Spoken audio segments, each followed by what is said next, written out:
Imaginez que vous êtes debout dans une pièce complètement sombre. Il n'y a aucune lumière, aucun son, rien que le noir absolu qui vous enveloppe comme une couverture épaisse. Devant vous, il y a un mur solide, impénétrable, fait de béton armé. Et dans ce mur, quelqu'un a percé une fente, une ouverture étroite, à peine quelques millimètres de large. Maintenant, imaginez que derrière vous, quelqu'un installe une mitrailleuse, une arme automatique capable de tirer des centaines de balles par minute. Ces balles sont petites, rapides, mortelles, et elles voyagent en ligne droite. Quand cette mitrailleuse commence à tirer, quand ces centaines de petites balles frappent le mur, que se passe-t-il de l'autre côté? Réfléchissez un instant. Si vous placez un écran blanc derrière le mur, derrière cette fente étroite, quel motif les balles dessineront-elles? La réponse est évidente. Et n'est-ce pas? Vous verrez une bande étroite d'impact, une ligne de trou de balles qui correspond exactement à la forme de la fente. Les balles qui passent à travers la fente continuent en ligne droite et frappent l'écran directement en face de l'ouverture. Celles qui frappent le mur et qui sont arrêtées. C'est simple, c'est intuitif. C'est exactement ce que votre bon sens vous dit. Maintenant, voici la question qui va changer votre façon de voir l'univers tout entier.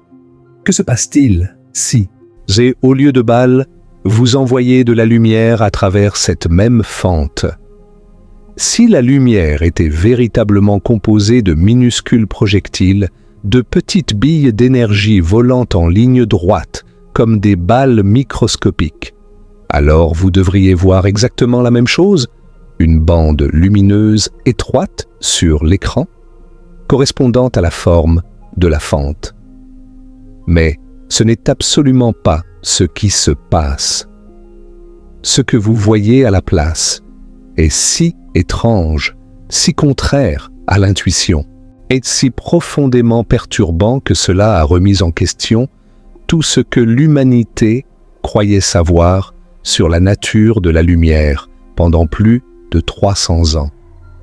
Quand la lumière passe à travers cette fente étroite, elle ne forme pas une simple bande lumineuse.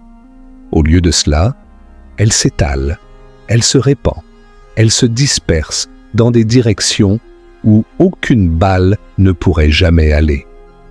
Et ce n'est pas tout. Sur l'écran, vous ne voyez pas une tache uniforme de lumière. Vous voyez un motif. C'est un motif extraordinaire composé de bandes alternées de lumière brillante et d'obscurité totale. Des zones lumineuses séparées par des zones parfaitement sombres, comme si la lumière avait décidé, de son propre chef, de se réorganiser en un code complexe. Ce phénomène porte un nom, on l'appelle la diffraction.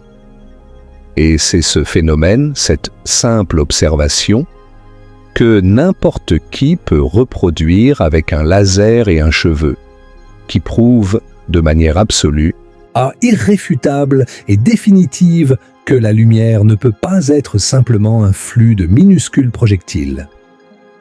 Mais, avant de plonger dans les profondeurs de cette démonstration, laissez-moi vous dire quelque chose qui va peut-être vous surprendre. En 1803, un homme nommé Thomas Young a réalisé une expérience si simple que vous pourriez la reproduire chez vous avec une bougie et une carte postale. Cette expérience était si élégante, si parfaitement conçue, c'est qu'elle a détruit en quelques minutes une théorie de la physique qu'Isaac Newton lui-même avait défendue pendant plus d'un siècle. Isaac Newton, le génie parmi les génies, l'homme qui avait découvert les lois du mouvement, la gravitation universelle, le calcul différentiel et intégral, cet homme avait affirmé avec toute l'autorité de son génie que la lumière était faite de particules, de petits corpuscules, volant en ligne droite. Et pendant plus de 100 ans, personne n'avait osé le contredire. Oh, personne, jusqu'à Thomas Young et sa simple fente dans un morceau de carton. Et voici un autre fait qui devrait vous faire réfléchir.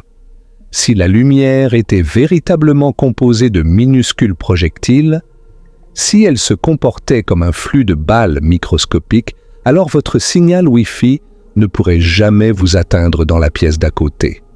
Votre voix ne pourrait jamais être entendue quand vous criez depuis une autre pièce, derrière un mur. Le ciel ne serait jamais bleu. Oui, les arcs-en-ciel n'existeraient pas. Les CD et les DVD ne brilleraient pas de toutes les couleurs quand vous les inclinez sous la lumière. Rien de tout cela ne serait possible dans un univers où la lumière serait faite de balles. Et pourtant, toutes ces choses existent. Elles existent parce que la lumière n'est pas ce que notre intuition nous dit qu'elle est. Et peut-être le fait le plus troublant de tous. Même aujourd'hui, même avec toute notre technologie avancée, tant nos accélérateurs de particules, nos ordinateurs quantiques, nos télescopes spatiaux, les physiciens débattent encore de ce qui se passe réellement quand un seul photon, une seule particule de lumière, passe à travers une fente. Est-ce que ce photon sait que la fente est là? Est-ce qu'il interfère avec lui-même? Comment une particule unique peut-elle se comporter comme si elle passait simultanément par deux endroits différents? Ces questions ne sont pas résolues, ou elles touchent au fondement même de la réalité, à la nature profonde de l'univers, et la diffraction est la clé qui ouvre la porte vers ces mystères. Alors aujourd'hui, nous allons entreprendre un voyage extraordinaire. Nous allons plonger dans les profondeurs de la physique, de l'histoire, de la philosophie et de la cosmologie pour répondre à une question apparemment simple mais profondément révélatrice. Pourquoi la diffraction prouve-t-elle que la lumière ne peut pas être simplement un flux de minuscules projectiles? Mais nous n'allons pas nous arrêter là. Nous allons comprendre ce que la lumière est réellement, comment l'humanité a découvert sa véritable nature et pourquoi la réponse est infiniment plus étrange, plus belle et plus mystérieuse que tout ce que vous avez jamais imaginé. Et je vous promets que quand nous aurons terminé ce voyage, vous ne regarderez plus jamais la lumière de la même façon.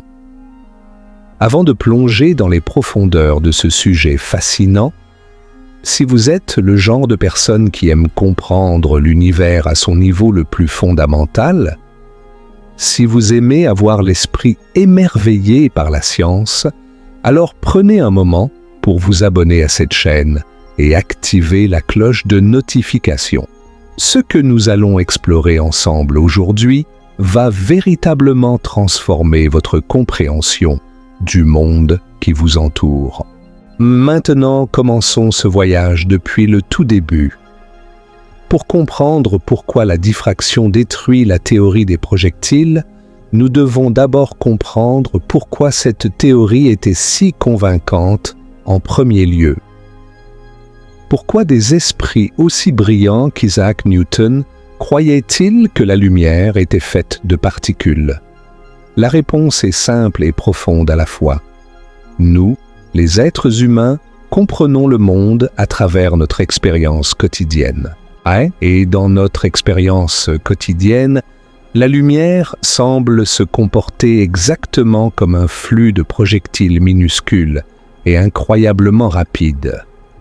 Pensez à la façon dont la lumière se comporte dans votre vie de tous les jours.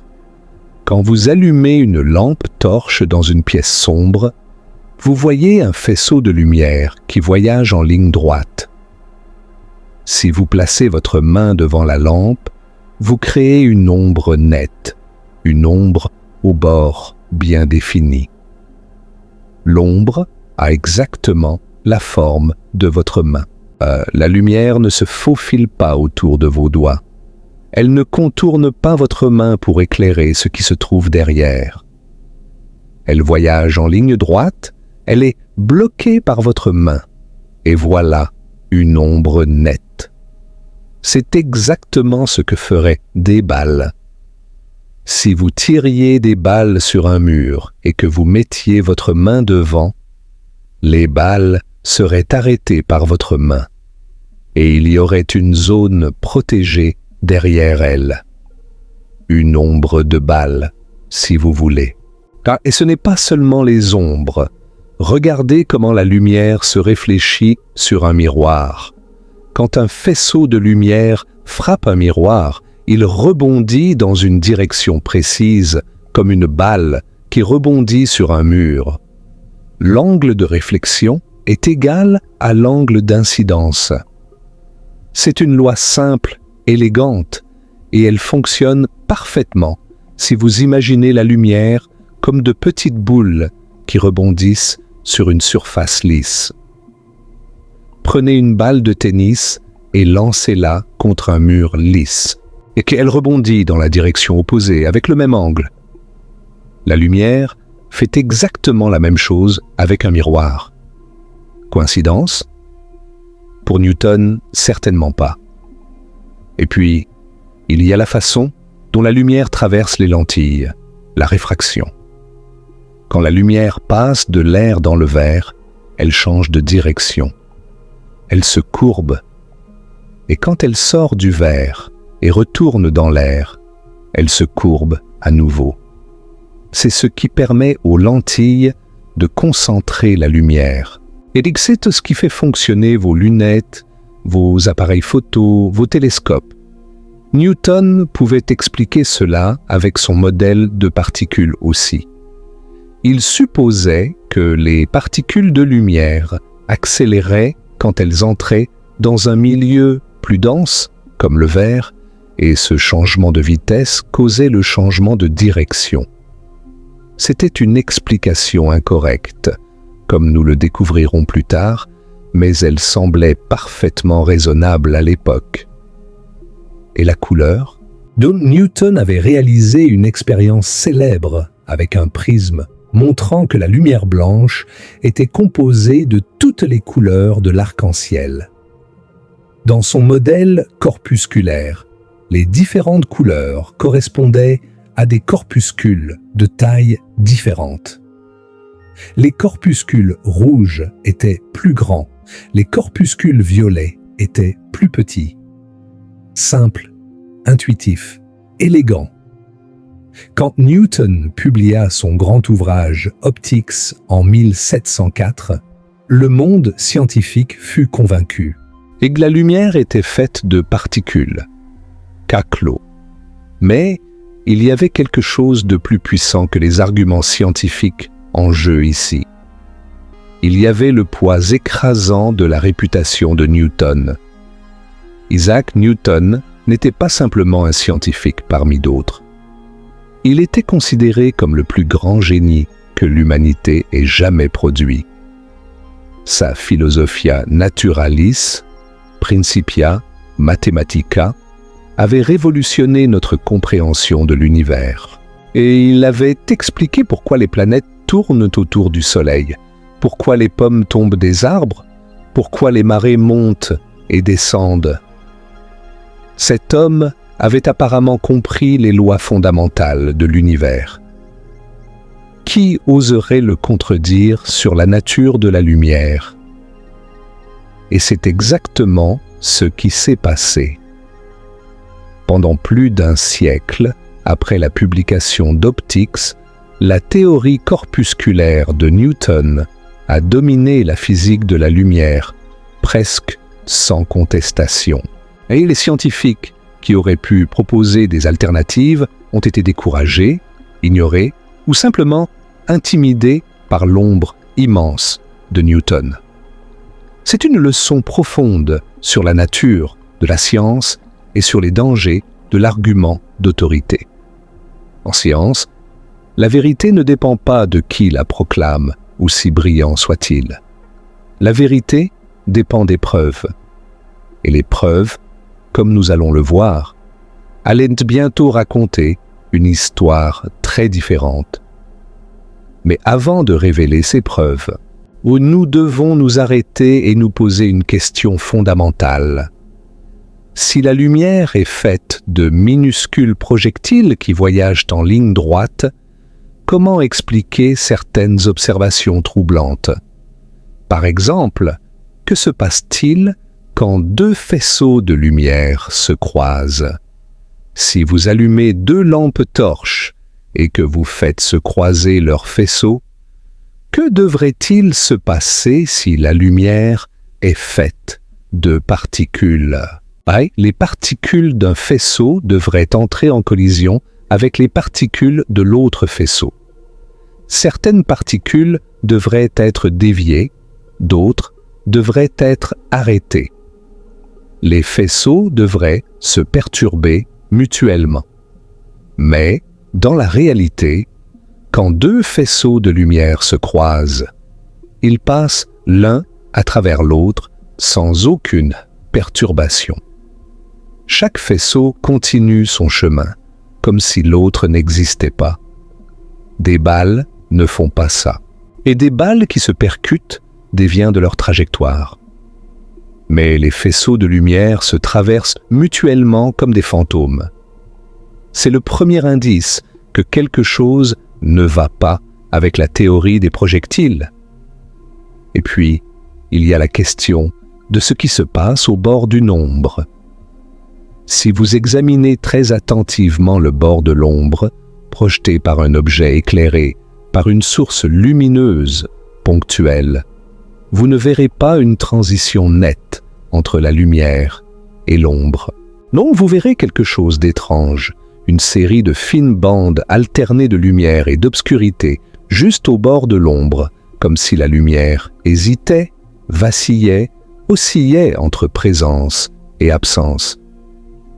Des balles ne créent pas de motifs oscillants au bord d'une ombre. Des balles créent une limite nette. Soit la balle passe, soit elle est arrêtée. Il n'y a pas d'entre-deux oscillant. Et pourtant, la lumière fait exactement cela.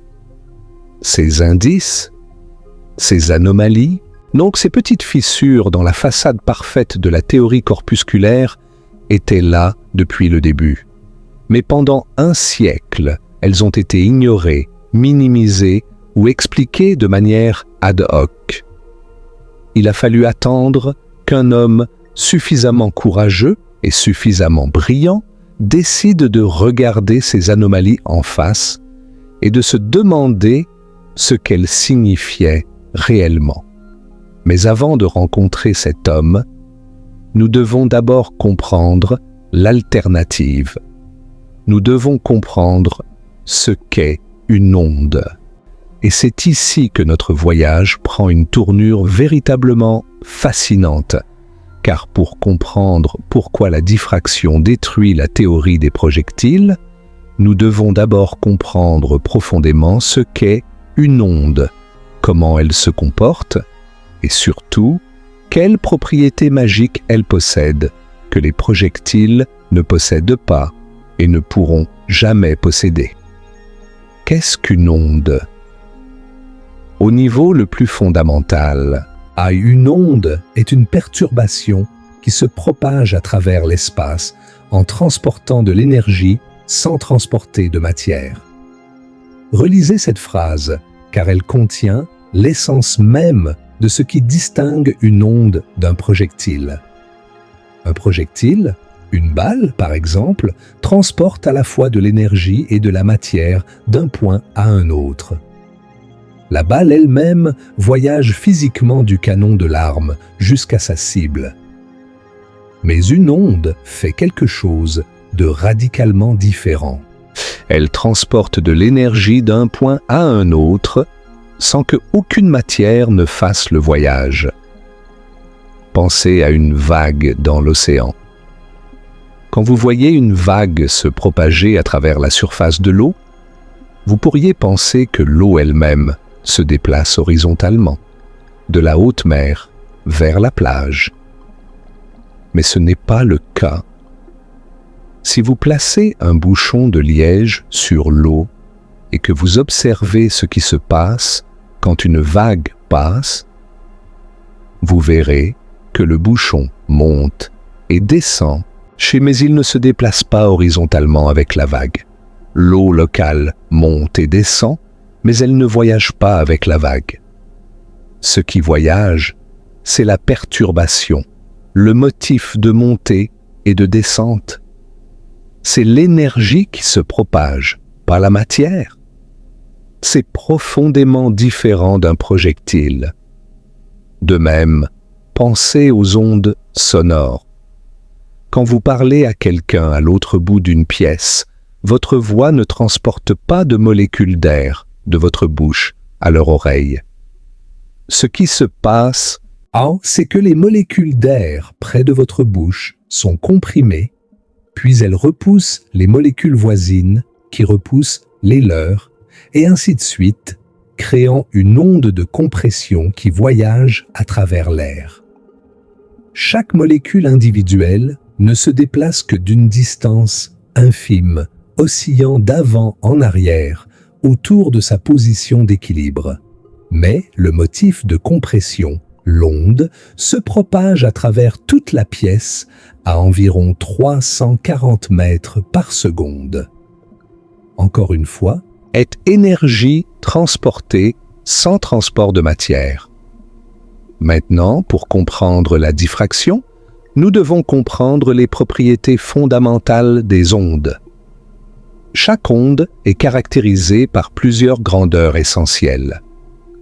La première est la longueur d'onde, que les physiciens désignent par la lettre grecque lambda.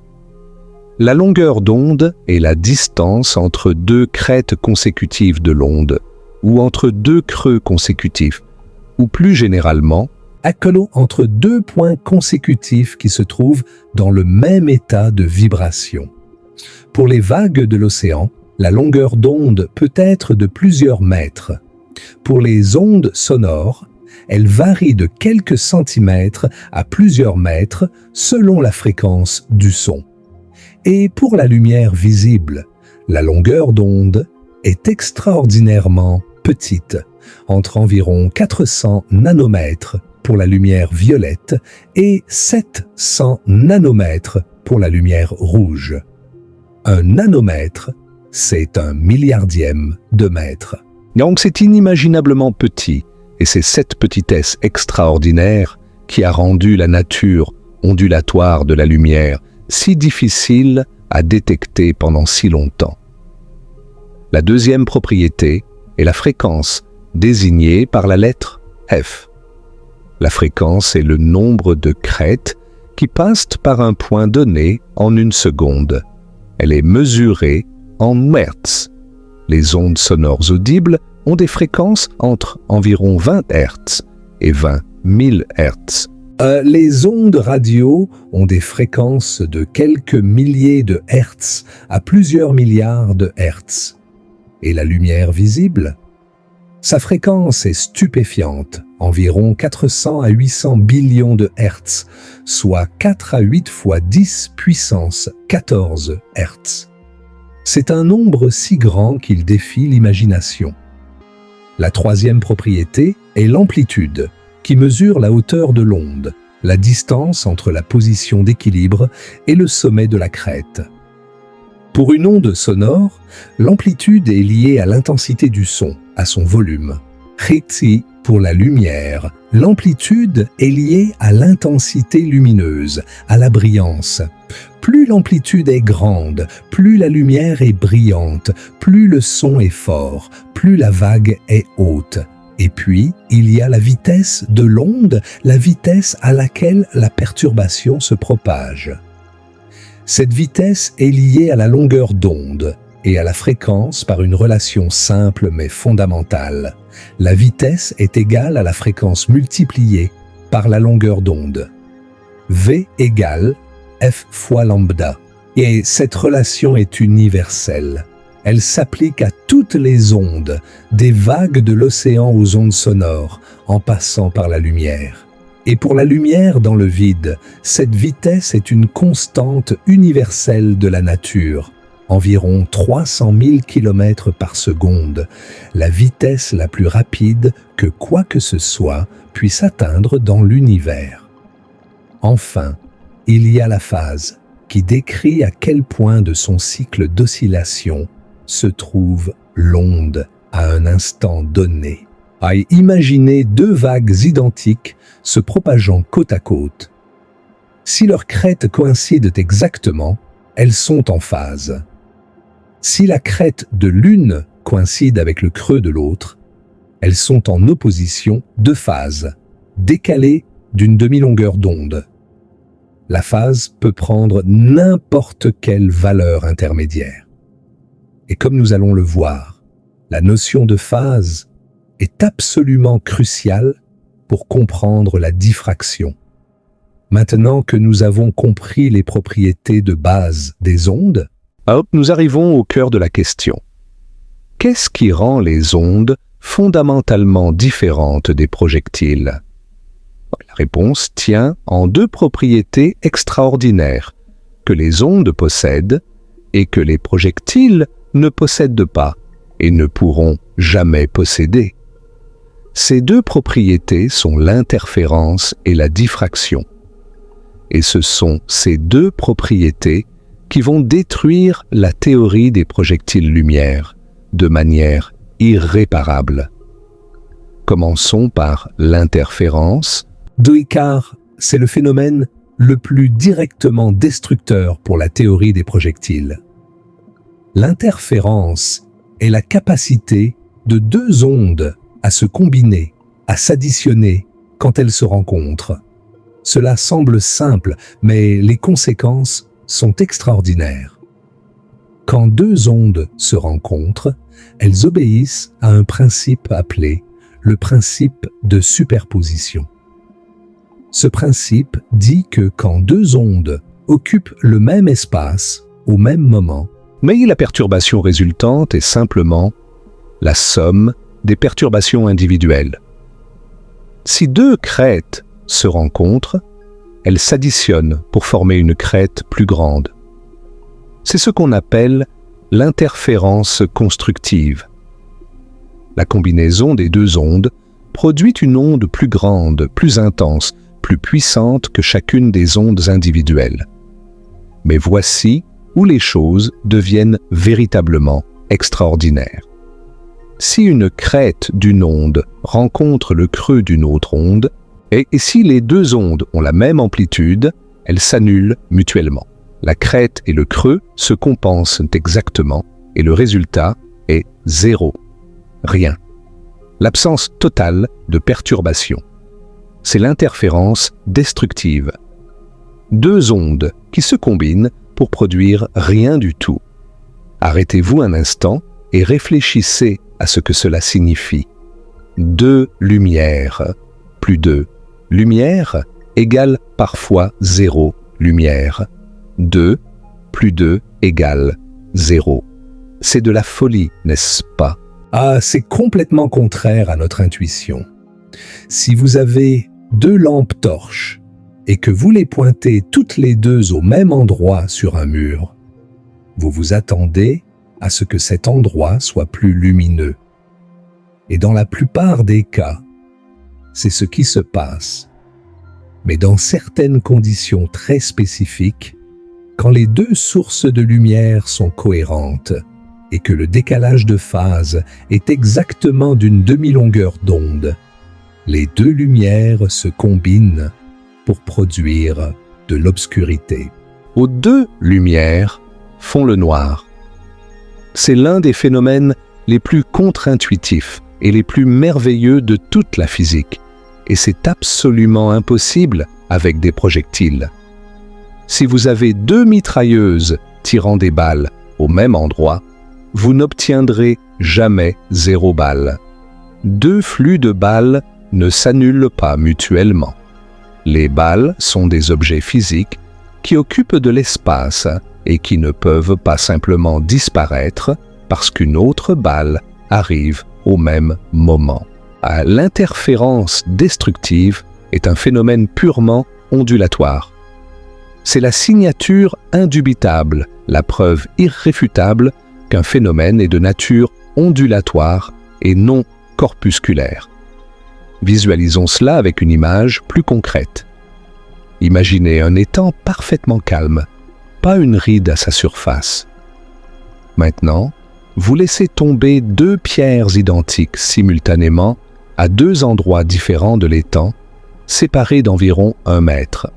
Chaque pierre crée un ensemble circulaire de rides qui s'étend vers l'extérieur. Quand ces 2 ensembles de rides se rencontrent, quelque chose de magnifique se produit. À certains endroits, les crêtes d'un ensemble coïncident avec les crêtes de l'autre et l'eau s'élève 2 fois plus haut. À d'autres endroits, les crêtes d'un ensemble coïncident exactement avec les creux de l'autre et la surface de l'eau reste parfaitement immobile, comme si aucune pierre n'avait jamais été lancée. Si vous regardez d'en haut, vous voyez un motif complexe de lignes d'agitation intense et de lignes de calme parfait, un motif d'interférence. C'est magnifique, c'est mathématiquement précis et c'est quelque chose que des projectiles ne pourraient jamais créer. La deuxième propriété extraordinaire des ondes est la diffraction elle-même. La diffraction est la tendance d'une onde à se courber autour des obstacles et à s'étaler quand elle passe à travers une ouverture. Et c'est un comportement que les projectiles ne présentent tout simplement pas. Imaginez un port avec une entrée étroite, une brèche dans le mur de la digue. Les vagues de l'océan arrivent de la haute mer et frappent la digue. Que se passe-t-il? Si les vagues étaient comme des balles, elles passeraient à travers l'entrée en ligne droite et continueraient leur chemin sans se disperser. Il y aurait une zone de vagues directement en face de l'entrée et le reste du port serait parfaitement calme. Mais ce n'est pas du tout ce qui se passe. Quand les vagues passent à travers l'entrée étroite du port, elles se courbent, elles s'étalent, elles se propagent dans toutes les directions à l'intérieur du port, même dans des zones qui ne sont pas en ligne directe avec l'entrée. Les vagues contournent les bords de l'ouverture et remplissent le port de rides. C'est la diffraction. C'est un comportement purement ondulatoire. Et voici quelque chose de vraiment fascinant. Que l'ampleur de la diffraction dépend de la relation entre la longueur d'onde et la taille de l'ouverture. Si l'ouverture est beaucoup plus grande que la longueur d'onde, la diffraction est minime. Les ondes passent presque en ligne droite, avec juste un léger étalement sur les bords. Cela ressemble beaucoup au comportement de projectiles, ce qui peut être trompeur. Mais si l'ouverture est comparable en taille à la longueur d'onde ou plus petite, la diffraction devient dramatique. L'onde s'étale largement après avoir traversé l'ouverture, comme si l'ouverture elle-même devenait une nouvelle source d'ondes circulaires. Et c'est précisément la raison pour laquelle Newton a été trompé. La longueur d'onde de la lumière visible est extraordinairement petite, entre 400 et 700 nanomètres. Dans notre vie quotidienne, les objets qui nous entourent, les murs, les portes, les fenêtres, les meubles, sont tous des milliards de fois plus grands que la longueur d'onde de la lumière. Les ouvertures à travers lesquelles la lumière passe sont tellement plus grandes que sa longueur d'onde que la diffraction est pratiquement imperceptible. La lumière semble voyager en ligne droite, créer des ombres nettes et se comporter exactement comme des projectiles. C'est une illusion d'échelle. Newton observait la lumière à une échelle où son comportement ondulatoire était invisible. C'est comme observer l'océan depuis un avion à 10 000 mètres d'altitude. De là-haut, les vagues sont invisibles et l'eau semble parfaitement lisse et immobile. Mais descendez au niveau de la mer et les vagues sont partout. Newton observait la lumière depuis l'altitude métaphorique de notre monde macroscopique. Il ne pouvait pas voir les ondes, et c'est là que réside le principe crucial. Le même qui explique le lien entre longueur d'onde et taille d'obstacle. Pour observer la diffraction, vous devez confronter l'onde avec un obstacle ou une ouverture dont la taille est comparable à la longueur d'onde. Pour la lumière visible, cela signifie des ouvertures de l'ordre du micromètre, du millième de millimètre.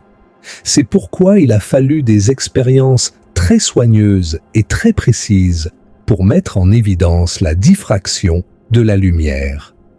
Et c'est pourquoi, pendant un siècle, le comportement ondulatoire de la lumière est resté caché. Mais il y a un autre phénomène quotidien qui rend la diffraction évidente, même si nous n'y pensons pas souvent, le son. Les ondes sonores ont des longueurs d'onde beaucoup plus grandes que la lumière visible, de quelques centimètres à plusieurs mètres.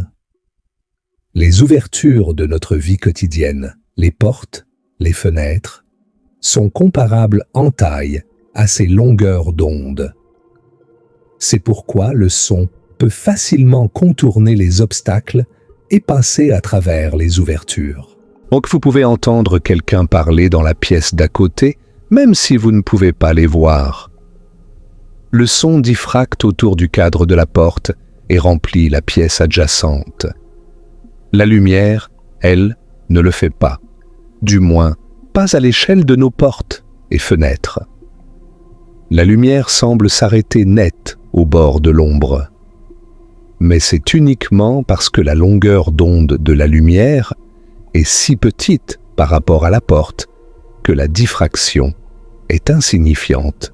Et maintenant que nous comprenons les ondes et leurs propriétés extraordinaires, nous pouvons plonger dans l'une des périodes les plus fascinantes de l'histoire de la physique, la grande bataille entre la théorie corpusculaire et la théorie ondulatoire de la lumière. C'est une histoire de génie, de courage, d'obstination, de triomphe et de rebondissement que le meilleur romancier n'aurait pas pu inventer. Notre histoire commence bien avant Newton. C'est avec un homme dont le nom est largement oublié, mais dont la contribution à notre compréhension de la lumière est fondamentale. Cet homme s'appelle Christian Huygens, et il était un scientifique néerlandais d'une brillance extraordinaire. Contemporain de Newton, Huygens avait des idées radicalement différentes sur la nature de la lumière. En 1678, il présenta son traité de la lumière, dans lequel il proposa que la lumière n'était pas un flux de particules, mais une onde. Selon Huygens, si la lumière se propageait comme une perturbation dans un milieu hypothétique qu'il appelait l'éther, un peu comme le son se propage dans l'air. Huygens développa un principe remarquable qui porte encore son nom aujourd'hui, le principe de Huygens. Ce principe dit que chaque point d'un front d'onde agit comme une source secondaire d'ondelettes sphériques. Le nouveau front d'onde, un instant plus tard, est l'enveloppe de toutes ces ondelettes secondaires. C'est un principe d'une puissance et d'une élégance extraordinaires. Il permet de prédire comment une onde se propage dans toutes les circonstances, y compris quand elle rencontre des obstacles ou passe à travers des ouvertures. Et il contient en germe l'explication de la diffraction, car les ondelettes secondaires émises par les bords d'une ouverture s'étalent naturellement dans toutes les directions provoquant le contournement de l'obstacle. Avec son modèle ondulatoire, Huygens pouvait expliquer la réflexion de manière élégante. Quand une onde rencontre une surface lisse, les ondelettes secondaires réfléchies par la surface se combinent pour former un front d'onde réfléchi et la loi de la réflexion, angle d'incidence égale angle de réflexion, en découle naturellement. Pour la réfraction, l'explication était encore plus révélatrice. Huygens proposa que la lumière voyageait plus lentement dans un milieu dense comme le verre que dans l'air. Ce ralentissement causait le changement de direction du front d'onde quand il entrait dans le verre. C'était l'explication exactement opposée à celle de Newton. Newton disait que les corpuscules de lumière accéléraient dans le verre. Huygens disait que les ondes ralentissaient. Les deux explications prédisaient la bonne direction pour la réfraction, mais elles faisaient des prédictions opposées sur la vitesse de la lumière dans le verre. C'était une prédiction testable. Malheureusement, la technologie de l'époque ne permettait pas de mesurer la vitesse de la lumière dans le verre avec suffisamment de précision pour départager les deux théories. Il faudrait attendre le milieu du XIXe siècle pour que cette mesure soit enfin réalisée. Et quand elle le fut par Léon Foucault, en 1850, le résultat confirma sans ambiguïté que la lumière voyageait plus lentement dans le verre que dans l'air. Huygens avait raison. Newton avait tort. Mais cela arriva plus de 150 ans après la proposition de Huygens. Cependant, la théorie ondulatoire de Huygens avait des faiblesses. La plus importante était qu'elle ne pouvait pas facilement expliquer la polarisation de la lumière, un phénomène dans lequel la lumière semble vibrer dans une direction privilégiée. Huygens avait imaginé des ondes longitudinales, des ondes dans lesquelles la vibration se fait dans la direction de propagation, comme les ondes sonores.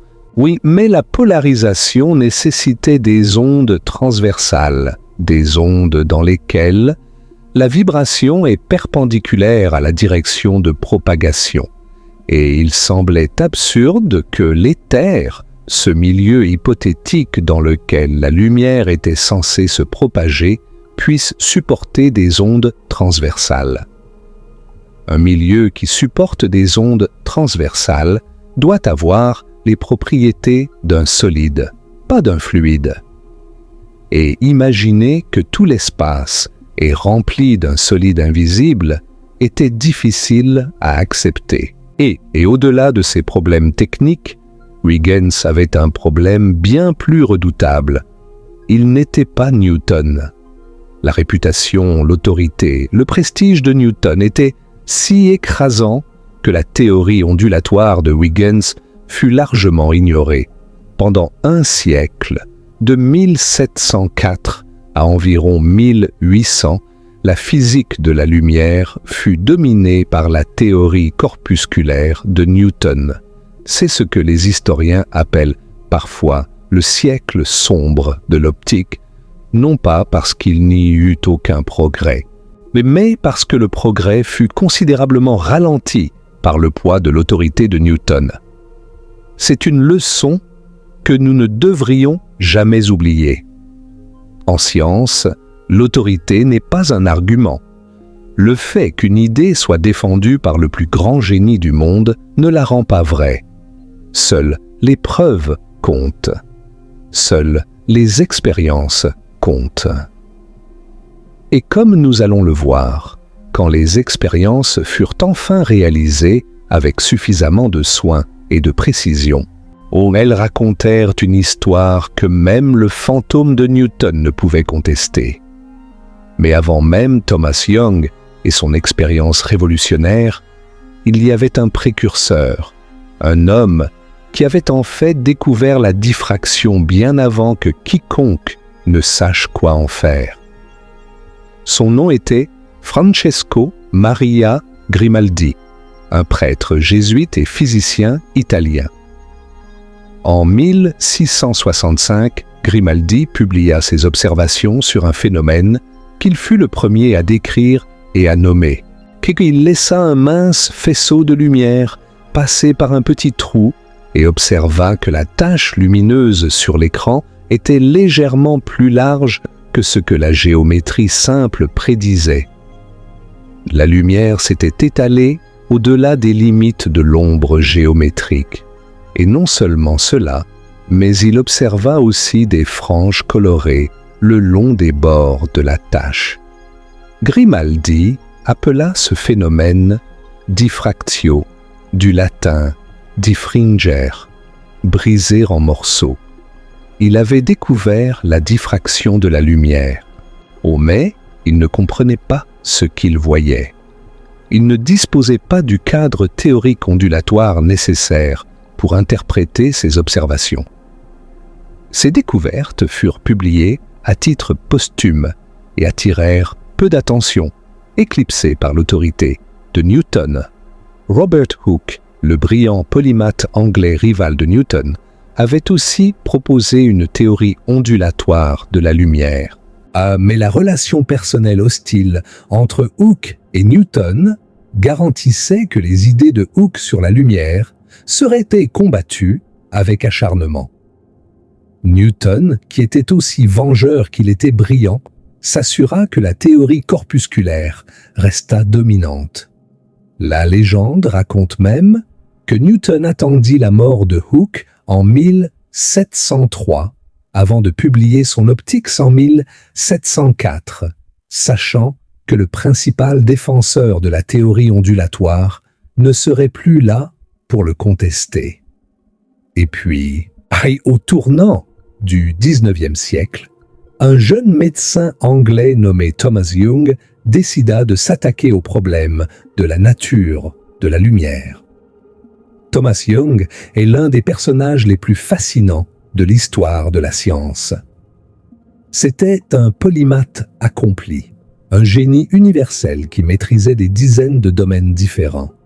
Il était médecin, physicien, linguiste, musicien et égyptologue. Il contribua au déchiffrement de la pierre de Rosette. Il formula la théorie trichromate de la vision des couleurs. Il étudia l'élasticité des matériaux et le module de Young est encore utilisé aujourd'hui en ingénierie.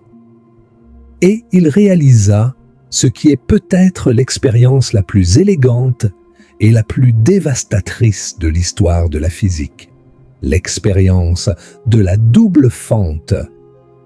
Young n'était pas un rebelle iconoclaste. C'était un scientifique méthodique et réfléchi qui suivait les preuves où qu'elles mènent. Il avait été impressionné par les analogies entre la lumière et le son. Le son, il le savait, était une onde. Le son pouvait interférer, le son pouvait diffracter, le son pouvait contourner les obstacles. Et Young se demandait si la lumière ne pourrait pas faire la même chose si on regardait de suffisamment près. C'est avec cette question en tête qu'il conçut son expérience. Le dispositif expérimental de Young était d'une simplicité désarmante. Il prenait une source de lumière. C'est idéalement une source monochromatique, c'est-à-dire une source émettant une seule couleur, une seule longueur d'onde. Il faisait d'abord passer cette lumière à travers une première fente étroite pour créer une source ponctuelle cohérente. Puis, il plaçait devant cette lumière un écran opaque percé de deux fentes étroites très proches l'une de l'autre. Derrière cet écran, il plaçait un écran blanc d'observation. Maintenant, réfléchissons à ce que la théorie corpusculaire de Newton prédirait. Si la lumière est un flux de minuscules projectiles, Chaque projectile passe à travers l'une ou l'autre des deux fentes et continue en ligne droite jusqu'à l'écran d'observation. Les projectiles passant par la fente du haut formeraient une bande lumineuse sur l'écran et les projectiles passant par la fente du bas formeraient une autre bande lumineuse légèrement décalée. Le résultat serait simplement la somme de ces deux bandes. Un motif avec un maximum large au centre et une intensité qui diminue graduellement sur les côtés. Nulle part, il ne devrait y avoir de zone complètement sombre. Plus de projectiles signifie toujours plus de lumière, jamais moins. Mais ce que Young observa était radicalement différent. Sur l'écran d'observation, il ne vit pas deux bandes de lumière. Il vit un motif extraordinaire composé de nombreuses bandes étroites, alternées de lumière brillante et d'obscurité totale. Lumière, obscurité, lumière, obscurité, lumière, obscurité, se répétant symétriquement de part et d'autre du centre de l'écran. C'était un motif de frange d'interférence, et son existence était un verdict sans appel contre la théorie corpusculaire. Pourquoi? Parce que les zones sombres étaient inexplicables dans le cadre de la théorie des projectiles. Dans ces zones sombres, il n'y avait aucune lumière. Zéro. Le noir total. Mais attendez, ces zones sombres recevaient de la lumière des deux fentes. Donc si la lumière était des particules, ces zones devraient recevoir des particules de la première fente et des particules de la deuxième fente. Plus de particules, plus de lumière. Pas moins, et certainement pas zéro. Le seul moyen d'obtenir des zones d'obscurité totale entre des zones de lumière brillante, c'est si quelque chose s'annule. Si la lumière venant d'une fente détruit la lumière venant de l'autre fente. Si lumière, plus lumière, égale obscurité. Et le seul phénomène connu capable de produire une telle annulation, c'est l'interférence destructive des ondes. Young comprit immédiatement ce que ces observations signifiaient. La lumière passant par les deux fentes se comportait exactement comme deux ensembles d'ondes circulaires émanant de sources ponctuelles. Chaque fente agissait comme une source secondaire d'ondes, exactement comme le prédisait le principe de Huygens. Et ces deux ensembles d'ondes se propageaient vers l'écran d'observation et interféraient en chemin. À certains endroits sur l'écran, les ondes arrivant des deux fentes étaient en phase, crête sur crête, et l'interférence était constructive, produisant une bande brillante. À d'autres endroits, les ondes arrivaient en opposition, de phase, crête sur creux, et l'interférence était destructive, produisant une bande sombre. La mathématique derrière ce phénomène est élégante et précise. Considérons un point sur l'écran d'observation. La lumière arrive à ce point depuis les deux fentes, mais les distances parcourues depuis chaque fente sont légèrement différentes. Cette différence de chemin, cette différence de distance est la clé de tout. Si la différence de chemin est exactement un nombre entier de longueurs d'onde, 0, 1, 2, 3 longueurs d'onde, alors les ondes arrivent en phase et interfèrent constructivement. C'est une frange brillante. Mathématiquement, lorsque la condition est d sinus θ égale m lambda, où d est la distance entre les deux fentes, θ est l'angle par rapport à la direction perpendiculaire à l'écran, m est un nombre entier appelé l'ordre de la frange, et lambda est la longueur d'onde. Mais si la différence de chemin est un nombre demi-entier de longueur d'onde, une demi-longueur d'onde, 1,5, 2,5, alors les ondes arrivent en opposition de phase et interfèrent destructivement. C'est une frange sombre. Et la condition est D sinus θ égale M plus 1/2 multiplié par lambda. Ces formules simples prédisent avec une précision parfaite la position de chaque frange brillante et de chaque frange sombre sur l'écran. Young pouvait mesurer la distance entre les franges, et connaissant la distance entre les fentes et la distance à l'écran, il pouvait calculer la longueur d'onde de la lumière. Ces mesures donnèrent des longueurs d'onde de l'ordre de quelques centaines de nanomètres, ce qui était en accord parfait avec les estimations ultérieures. L'expérience de Young n'était pas seulement une preuve qualitative que la lumière est une onde. C'était une preuve quantitative, une démonstration mesurable, vérifiable, reproductible, que la lumière se comporte selon les lois précises de l'interférence ondulatoire. La réaction de la communauté scientifique fut mitigée, pour dire le moins. En Angleterre, la patrie de Newton, Young, fut attaquée avec virulence.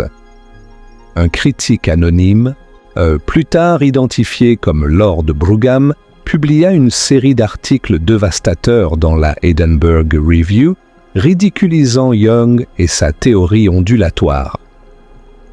Brougham qualifia les travaux de Young de futiles et de vides de tout mérite scientifique. Il invoqua l'autorité de Newton comme si c'était un argument suffisant. Young, blessé mais pas vaincu, tenta de se défendre. Mais le poids de l'opinion publique scientifique en Angleterre restait fermement du côté de Newton. Heureusement. C'est de l'autre côté de la Manche, un jeune ingénieur français nommé Augustin Jean Fresnel était en train de développer indépendamment une théorie ondulatoire de la lumière d'une puissance mathématique sans précédent. Fresnel ne connaissait pas initialement les travaux de Young. Il était arrivé à la théorie ondulatoire par ses propres observations et ses propres réflexions. Mais, là où Young avait fourni des preuves expérimentales, convaincantes, Fresnel allait fournir un cadre mathématique rigoureux et prédictif. Fresnel reprit le principe de Huygens et le renforça considérablement. Dans la formulation originale de Huygens, chaque point d'un front d'onde émet des ondelettes secondaires, et le nouveau front d'onde est l'enveloppe de ces ondelettes.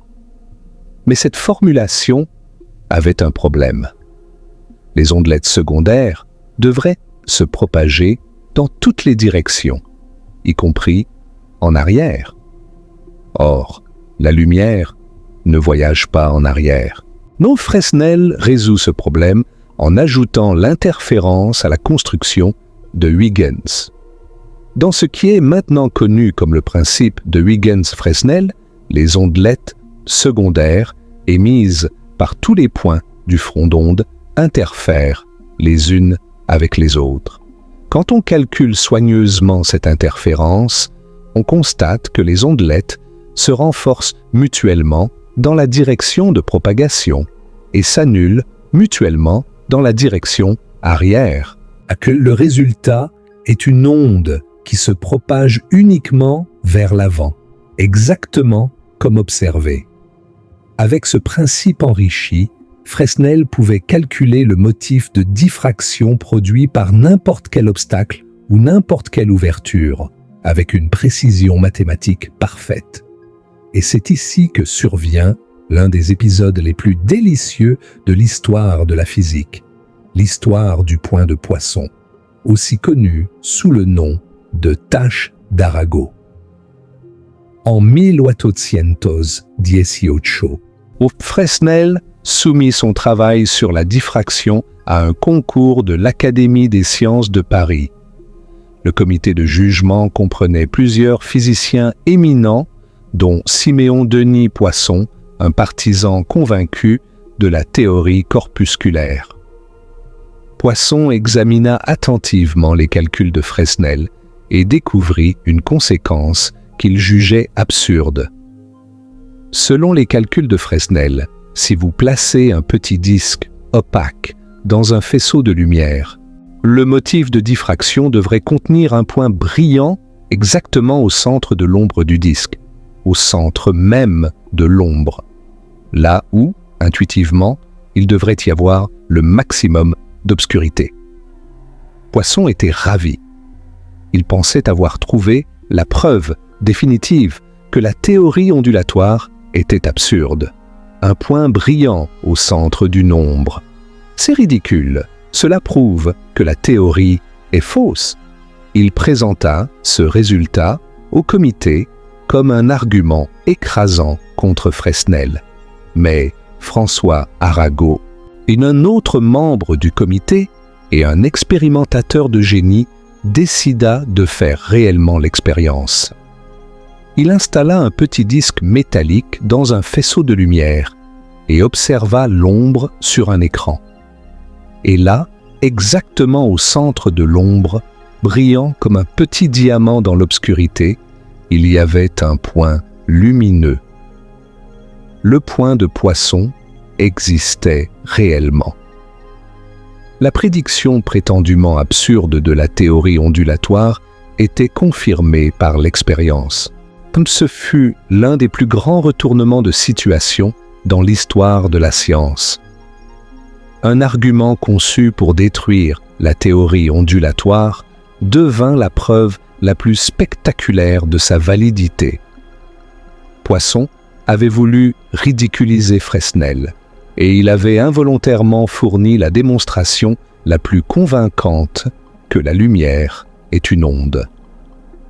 Fresnel remporta le concours, et la théorie ondulatoire de la lumière commença enfin à être acceptée par la communauté scientifique, même en Angleterre. Et maintenant, nous avons vu comment l'histoire a progressivement révélé la nature ondulatoire de la lumière. Mais nous n'avons fait qu'effleurer la surface.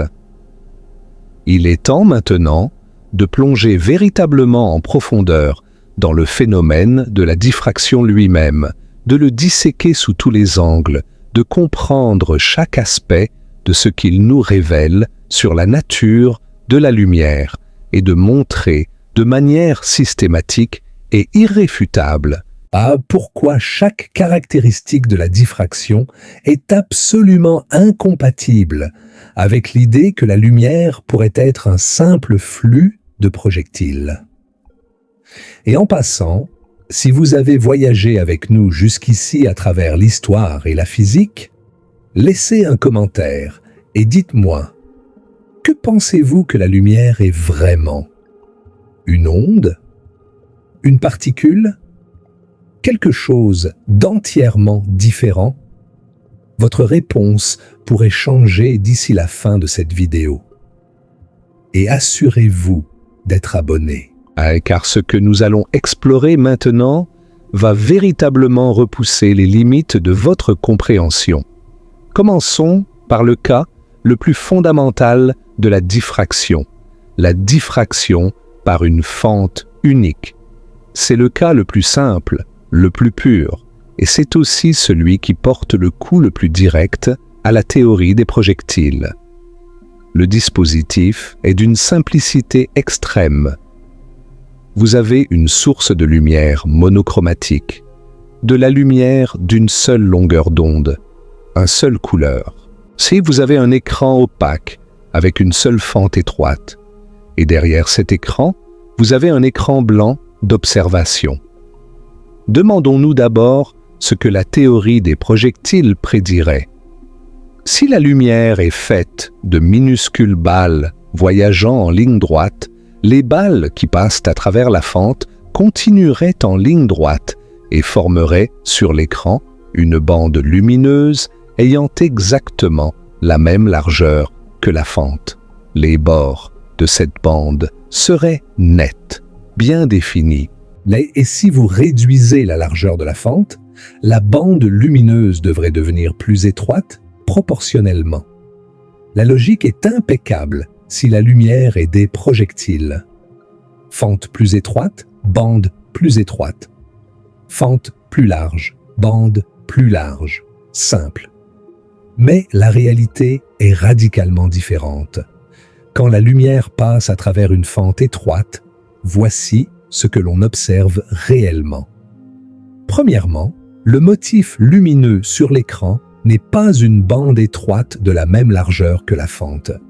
C'est un motif beaucoup plus large, avec une bande centrale brillante, flanquée de bandes secondaires de plus en plus faibles.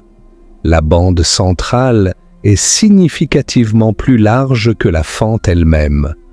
La lumière s'est étalée, elle a débordé bien au-delà des limites de l'ombre géométrique.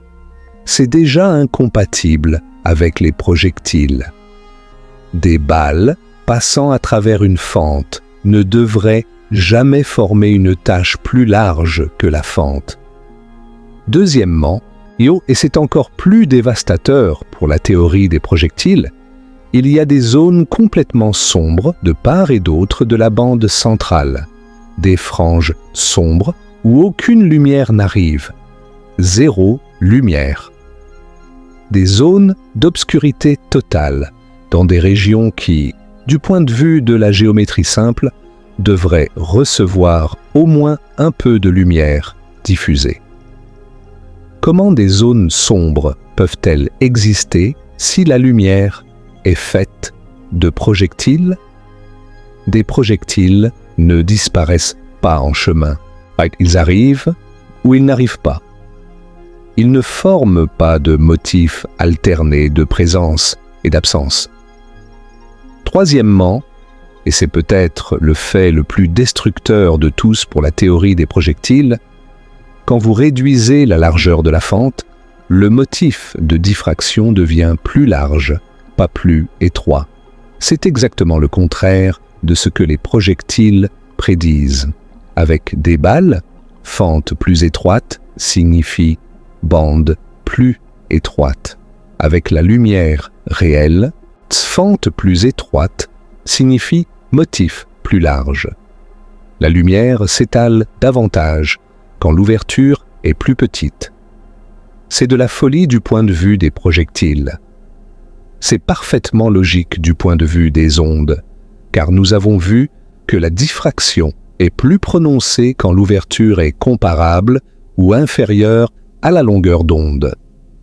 Plus la fente est étroite, plus son rapport à la longueur d'onde diminue, et plus la diffraction s'intensifie.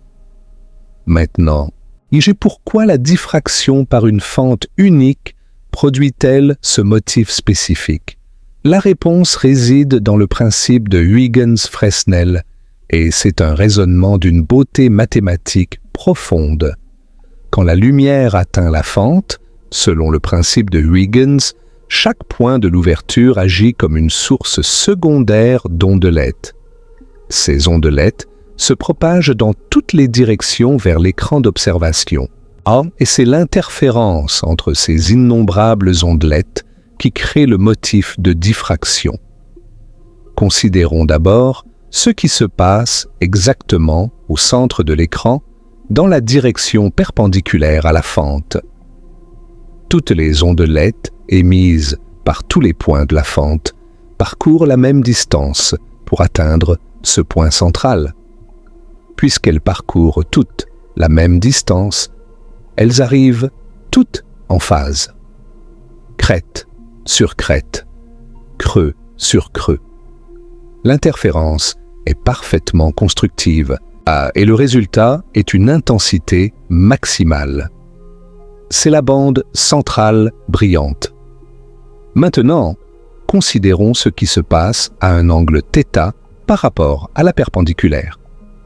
Les ondelettes émises par différents points de la fente parcourent maintenant des distances légèrement différentes pour atteindre le même point sur l'écran. L'ondelette émise par un bord de la fente doit parcourir une distance légèrement plus grande ou plus petite que l'ondelette émise par l'autre bord. Cette différence de chemin dépend de l'angle θ et de la largeur de la fente. Pour comprendre quand une frange sombre se produit, imaginons que nous divisons la fente en deux moitiés, la moitié supérieure et la moitié inférieure. Considérons maintenant une paire d'ondelettes. L'une émise par un point dans la moitié supérieure et l'autre par le point correspondant dans la moitié inférieure, séparées d'exactement la moitié de la largeur de la fente.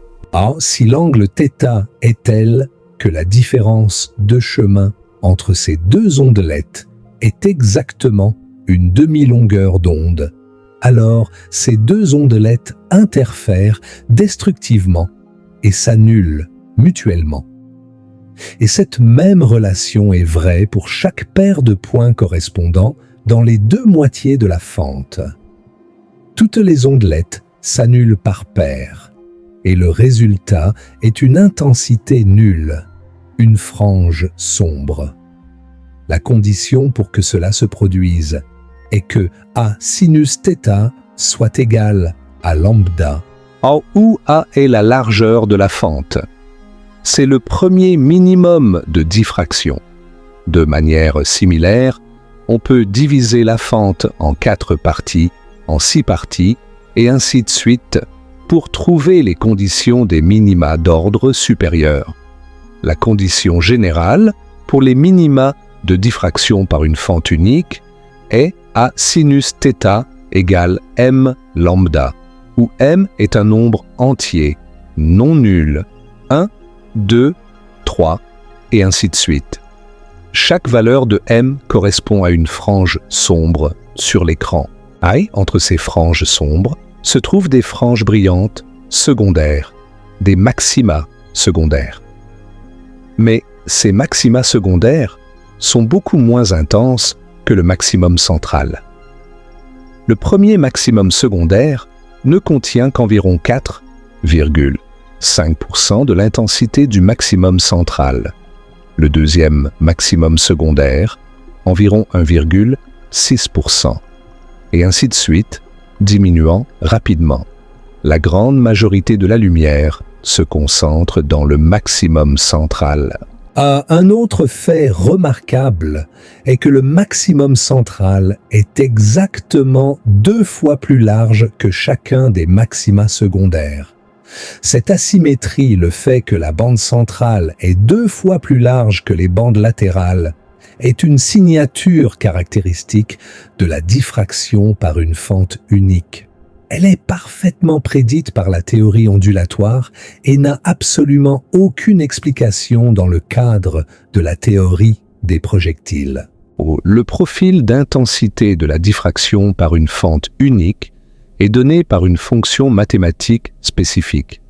L'intensité en fonction de l'angle θ est proportionnelle au carré de la fonction sinus cardinale, aussi notée sinc. En notation mathématique, I de θ est proportionnel à I0 multiplié par le carré de sin bêta divisé par bêta, où bêta est égal à pi à sin θ divisé par lambda. Cette fonction a exactement la forme observée expérimentalement, un pic central large flanqué de pics secondaires décroissants, séparés par des zéros. L'accord entre la théorie et l'expérience est parfait.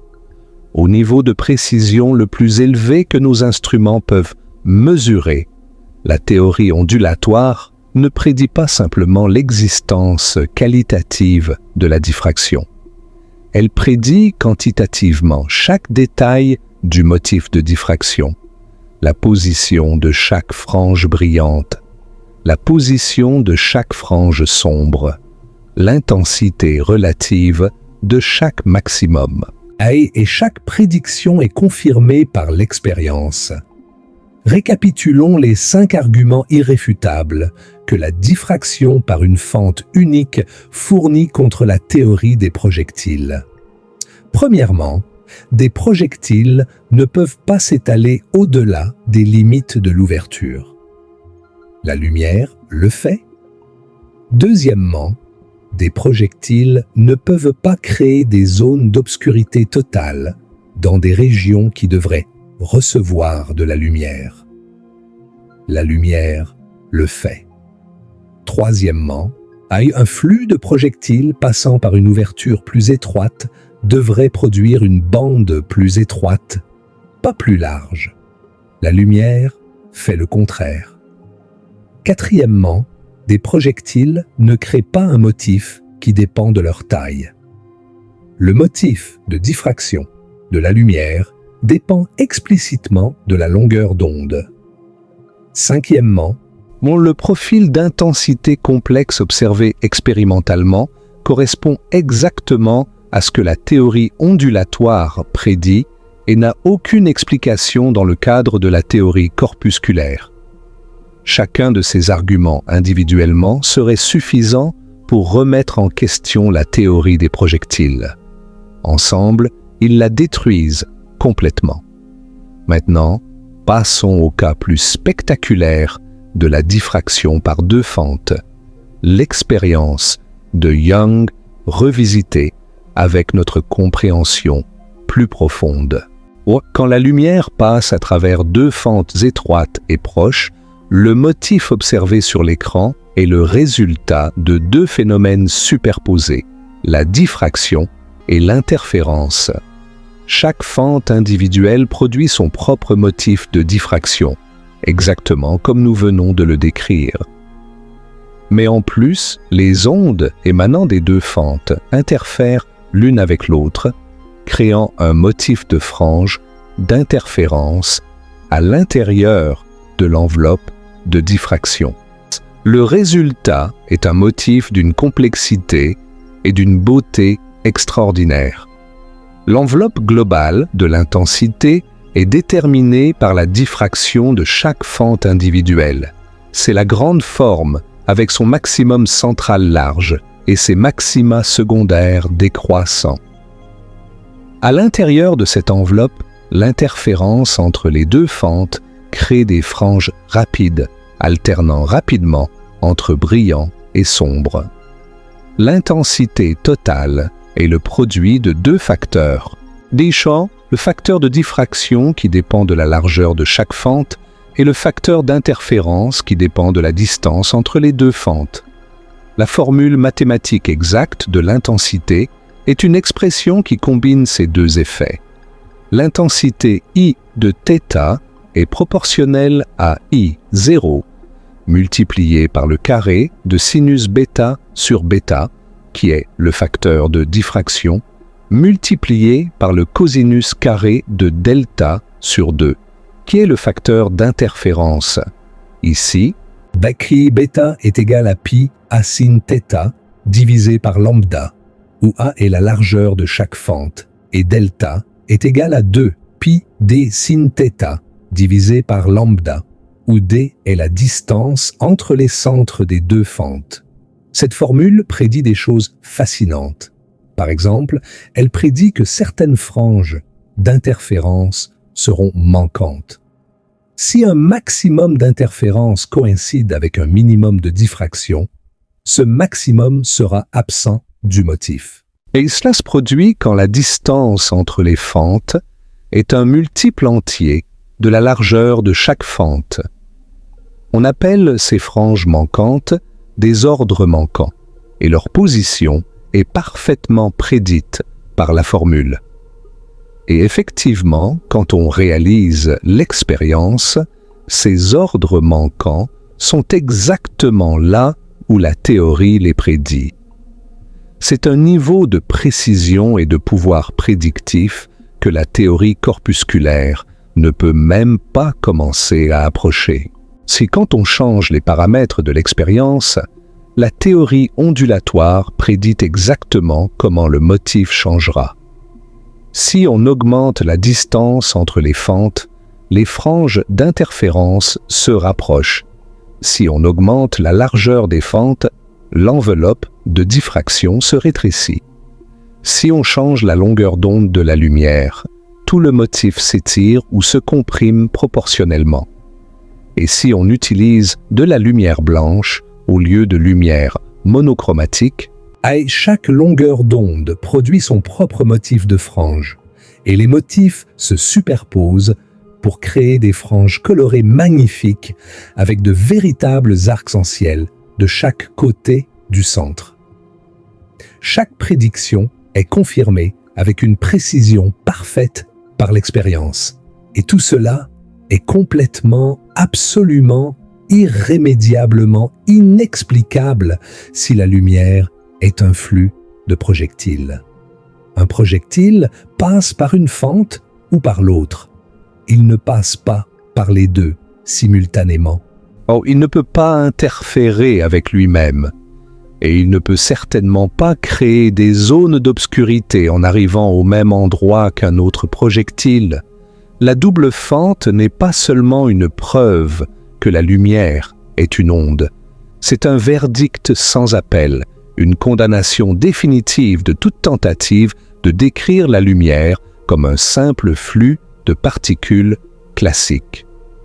Maintenant, poursuivons notre exploration en considérant ce qui se passe quand on augmente le nombre de fentes.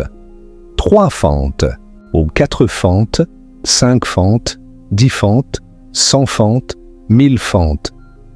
Quand on passe d'une fente unique à un réseau de diffraction, un dispositif contenant des milliers de fentes parallèles, uniformément espacées, les phénomènes deviennent encore plus spectaculaires et encore plus impossibles à expliquer par des projectiles. Un réseau de diffraction typique peut contenir plusieurs centaines ou même plusieurs milliers de fentes par millimètre. Quand la lumière traverse un tel réseau, chaque fente agit comme une source d'ondelettes et les ondelettes de toutes les fentes interfèrent simultanément. Le résultat est que les maxima principaux deviennent extraordinairement étroits et intenses. Plus le nombre de fentes est grand, plus les maxima sont étroits et plus la lumière est concentrée en des angles très précis.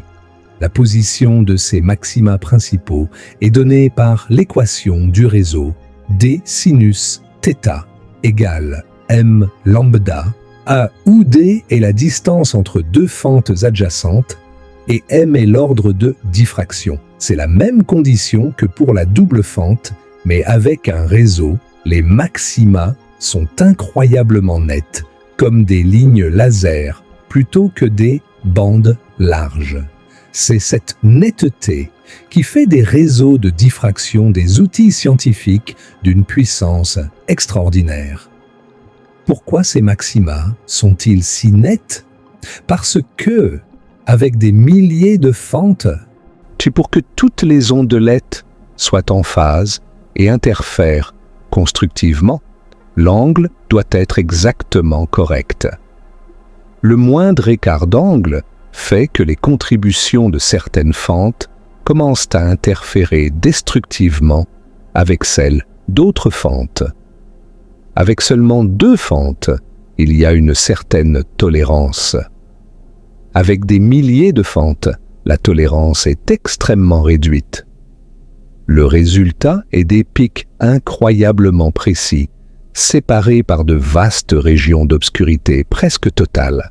Et cette propriété des réseaux de diffraction est la base de la spectroscopie, l'une des techniques scientifiques les plus importantes et les plus puissantes jamais inventées. Un réseau de diffraction peut séparer la lumière blanche en ses composantes spectrales avec une précision extraordinaire, bien supérieure à celle d'un prisme. Chaque longueur d'onde est déviée à un angle légèrement différent. Et le résultat est un spectre, un arc-en-ciel étalé et hautement résolu qui montre exactement quelles longueurs d'onde sont présentes dans la lumière et avec quelle intensité. Et les applications de cette technique sont littéralement astronomiques. Chaque étoile dans le ciel émet de la lumière, et cette lumière porte l'empreinte chimique de l'étoile. Chaque élément chimique, l'hydrogène, l'hélium, le carbone, l'oxygène, le fer, chacun absorbe et émet de la lumière à des longueurs d'onde très spécifiques. comme un code-barre unique. Quand nous analysons la lumière d'une étoile avec un réseau de diffraction, nous pouvons lire ce code-barre et déterminer la composition chimique de cette étoile, même si elle est à des milliards d'années-lumière.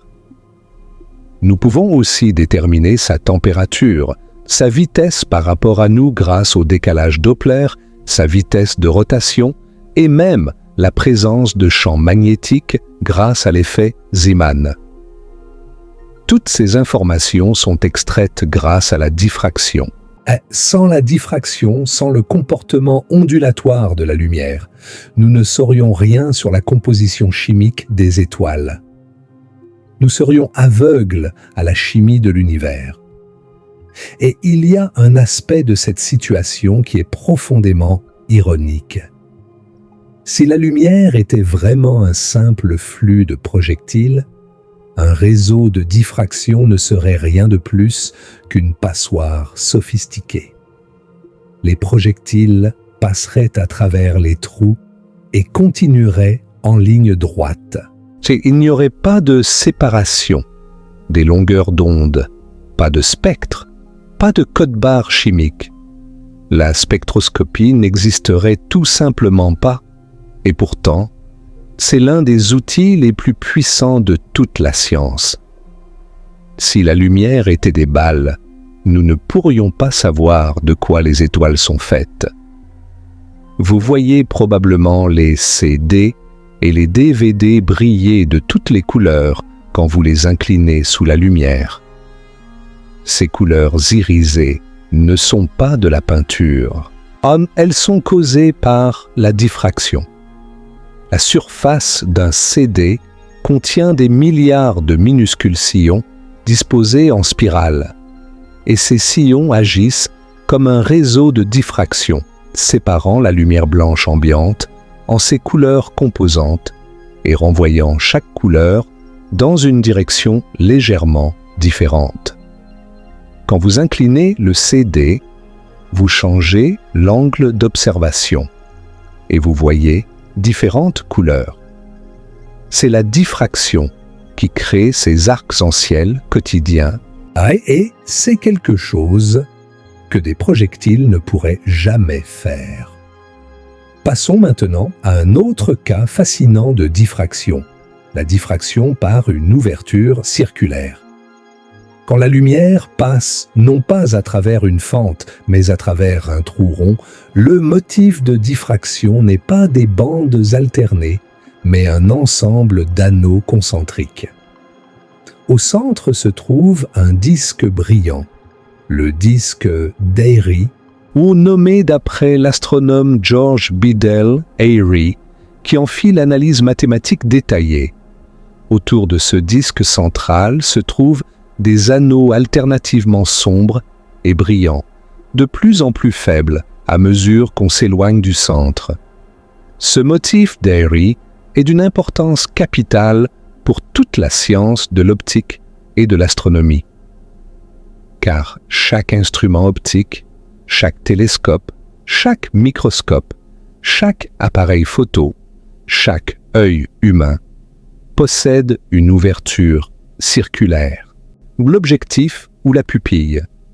Et la diffraction par cette ouverture circulaire impose une limite fondamentale à la résolution de l'instrument, à sa capacité de distinguer deux points lumineux très proches l'un de l'autre.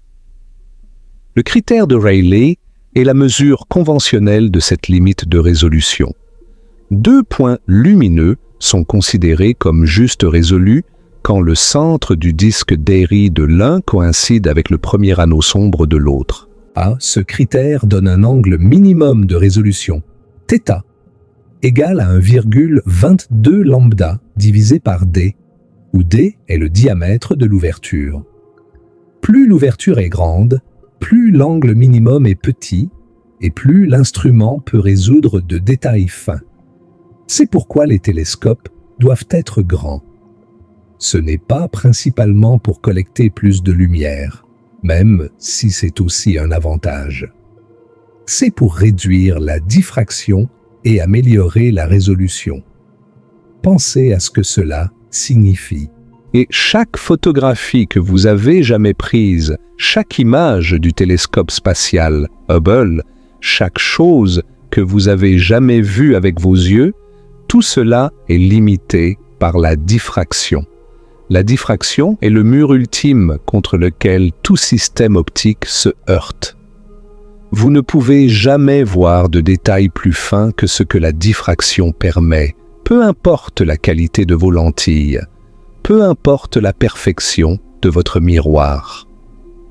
La diffraction est la limite fondamentale, qui est la barrière imposée par la nature ondulatoire de la lumière. Et une fois encore, si la lumière était des projectiles, cette limite n'existerait pas. Des balles, passant à travers un trou rond, ne créent pas un motif d'anneau concentrique. Elles ne limitent pas la résolution d'un instrument. La notion même de limite de diffraction n'a aucun sens dans le cadre de la théorie des projectiles. Et pourtant, cette limite est réelle, mesurable. Et elle affecte chaque instrument optique jamais construit. La diffraction ne se produit pas seulement quand la lumière passe à travers des ouvertures. Elle se produit aussi quand la lumière rencontre des obstacles. Quand la lumière passe près du bord d'un objet opaque, une lame de rasoir par exemple, elle se courbe légèrement autour du bord et crée un motif de frange dans la région de l'ombre. Si vous examinez très attentivement l'ombre d'une lame de rasoir éclairée par une source ponctuelle monochromatique, vous ne verrez pas une transition nette entre lumière et ombre. Vous verrez une série de fines franges alternativement brillantes et sombres juste au bord de l'ombre. Ces franges sont causées par l'interférence entre la lumière directe et la lumière diffractée par le bord. De même, quand la lumière rencontre un fil fin, comme un cheveu, et elle diffracte autour des deux bords du fil. Le motif de diffraction résultant est remarquablement similaire à celui d'une fente de la même largeur. C'est une conséquence d'un principe appelé le principe de Babinet, qui dit que le motif de diffraction d'un obstacle est le complément du motif de diffraction de l'ouverture correspondante. Un fil et une fente de même largeur produisent le même motif de diffraction, sauf dans la direction directe. C'est un résultat élégant et profond qui n'a aucune explication dans le cadre de la théorie des projectiles. Pourquoi un fil et une fente de même largeur produiraient-ils des motifs semblables si la lumière était des balles? Avec des balles, un fil arrête les balles qui le frappent et une fente laisse passer les balles qui la traversent. Les deux situations sont fondamentalement différentes. Mais avec des ondes, grâce à la diffraction et à l'interférence, il existe une relation profonde et exacte entre les deux cas. La diffraction est aussi responsable de magnifiques phénomènes atmosphériques que vous avez probablement déjà observés sans savoir ce qui les causait. Avez-vous déjà vu un halo coloré autour de la Lune ou du Soleil par une nuit brumeuse ou nuageuse? Ce halo, appelé couronne, est causé par la diffraction de la lumière par les minuscules gouttelettes d'eau dans les nuages ou le brouillard. Chaque gouttelette diffracte la lumière. Et les motifs de diffraction de billions de gouttelettes se combinent pour créer un anneau coloré autour de la source lumineuse. La taille de la couronne dépend de la taille des gouttelettes, ce qui est parfaitement logique dans le cadre de la théorie ondulatoire, car le motif de diffraction dépend du rapport entre la longueur d'onde et la taille de l'obstacle. Et il y a un phénomène encore plus spectaculaire appelé la gloire. Si vous avez déjà voyagé en avion et regardé par le hublot quand l'avion volait au-dessus d'un nuage avec le soleil derrière vous, vous avez peut-être vu un arc-en-ciel circulaire centré exactement sur l'ombre de l'avion, projeté sur le nuage. C'est la gloire, et elle est causée par un processus complexe impliquant la diffraction, la réfraction et la réflexion de la lumière dans les gouttelettes d'eau du nuage. Chaque gouttelette agit comme un minuscule dispositif optique qui diffracte et renvoie la lumière dans la direction exactement opposée à celle d'où elle est venue, créant cet arc-en-ciel circulaire magique. C'est un phénomène purement ondulatoire, impossible à expliquer avec des projectiles. Maintenant, connectons tout cela avec l'espace, car la diffraction n'est pas seulement un phénomène de laboratoire. C'est un phénomène cosmique qui affecte profondément notre capacité à explorer et à comprendre l'univers. Le télescope spatial James Webb, lancé en décembre 2021, possède un miroir primaire de 6,5 mètres de diamètre. Cette taille n'a pas été choisie arbitrairement. Elle a été dictée en grande partie par la diffraction. Le JWST observe principalement dans l'infrarouge, à des longueurs d'onde plus longues que la lumière visible. Des longueurs d'onde plus longues signifient plus de diffraction, et donc une résolution angulaire plus faible pour un miroir de taille donnée. Pour obtenir la résolution nécessaire à ces objectifs scientifiques dans l'infrarouge, le JWST avait besoin d'un miroir significativement plus grand que celui de Hubble, qui n'a que 2,4 mètres. C'est la diffraction qui a dicté la taille du plus grand télescope spatial jamais construit. Et les instruments du JWST eux-mêmes utilisent la diffraction pour analyser la lumière des étoiles et des galaxies lointaines. Le NIRSpec, le spectrographe dans le proche infrarouge, utilise des réseaux de diffraction pour disperser la lumière des objets célestes en leur spectre. C'est grâce à ces réseaux de diffraction que le JWST peut analyser l'atmosphère des exoplanètes, détecter la vapeur d'eau, le dioxyde de carbone, le méthane et potentiellement des biosignatures, des signes de vie sur d'autres mondes. La diffraction, le phénomène même qui prouve que la lumière n'est pas des projectiles, et c'est notre outil principal dans la recherche de vie extraterrestre. Quelle ironie magnifique! Considérez aussi la radioastronomie.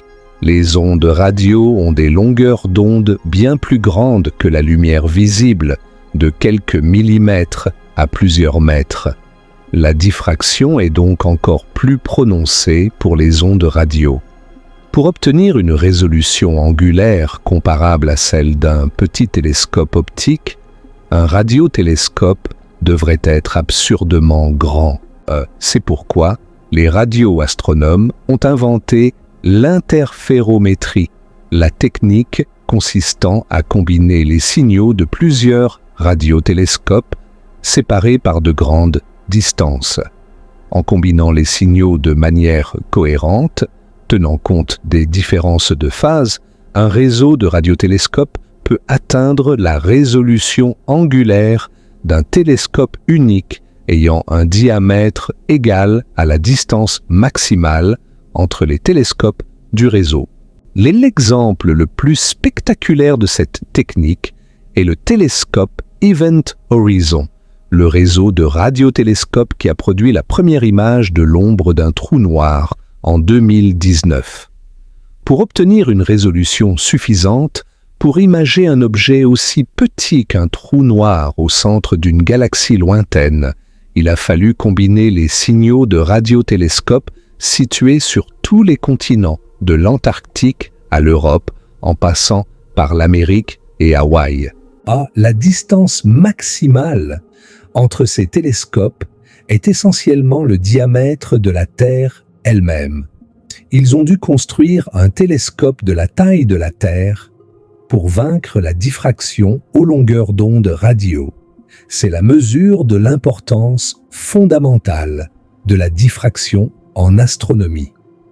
Et tout cela repose entièrement sur la nature ondulatoire de la lumière. Si la lumière était des projectiles, l'interférométrie n'aurait aucun sens. Il n'y aurait pas de phase à combiner. Il n'y aurait pas d'interférence à exploiter. L'image du trou noir n'existerait pas. Nous avons maintenant exploré la diffraction en profondeur et montré de manière irréfutable qu'elle est incompatible avec la théorie des projectiles. Mais notre histoire est loin d'être terminée, car la nature ondulatoire de la lumière, aussi solidement établie soit-elle par la diffraction, soulève une question fondamentale que nous n'avons pas encore abordée. Si la lumière est une onde, qu'est-ce qui ondule? Les vagues sont des ondulations de l'eau. Le son est une ondulation de l'air. Mais la lumière peut voyager à travers le vide de l'espace, où il n'y a ni eau, ni air, ni rien du tout. Qu'est-ce qui ondule dans le vide?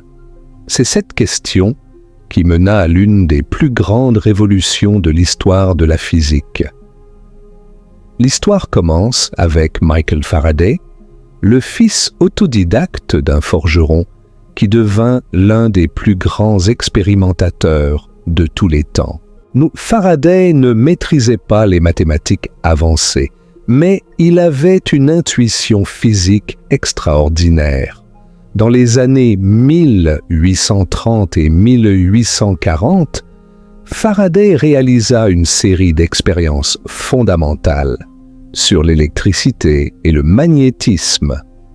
Il découvrit l'induction électromagnétique, le principe selon lequel un champ magnétique changeant crée un champ électrique. Il découvrit les lois de l'électrolyse et il développa le concept de lignes de force, des lignes imaginaires qui représentent la direction et l'intensité des champs électriques et magnétiques dans l'espace. Mais Faraday fit aussi une observation qui allait se révéler prophétique.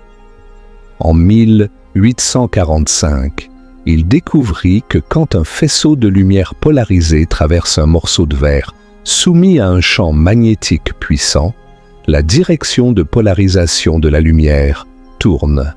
C'est l'effet Faraday. C'était la première preuve directe que la lumière et le magnétisme étaient liés. Un aimant pouvait affecter la lumière. Si la lumière était de simples projectiles, pourquoi un champ magnétique devrait-il la faire tourner? Les balles ne sont pas affectées par les aimants à moins d'être faites de fer. Mais la lumière, quelle que soit sa couleur ou sa source, répondait au champ magnétique. Cela suggérait fortement que la lumière et l'électromagnétisme étaient intimement liés. Faraday pressentit cette connexion, mais ne disposait pas des outils mathématiques pour la démontrer. C'est un jeune physicien écossais nommé James Clerk Maxwell qui allait prendre l'intuition de Faraday et la transformer en l'une des plus belles constructions théoriques de toute la science. James Clerk Maxwell est, selon beaucoup de physiciens, le plus grand scientifique entre Newton et Einstein. Et pourtant, il est relativement peu connu du grand public. C'est une injustice.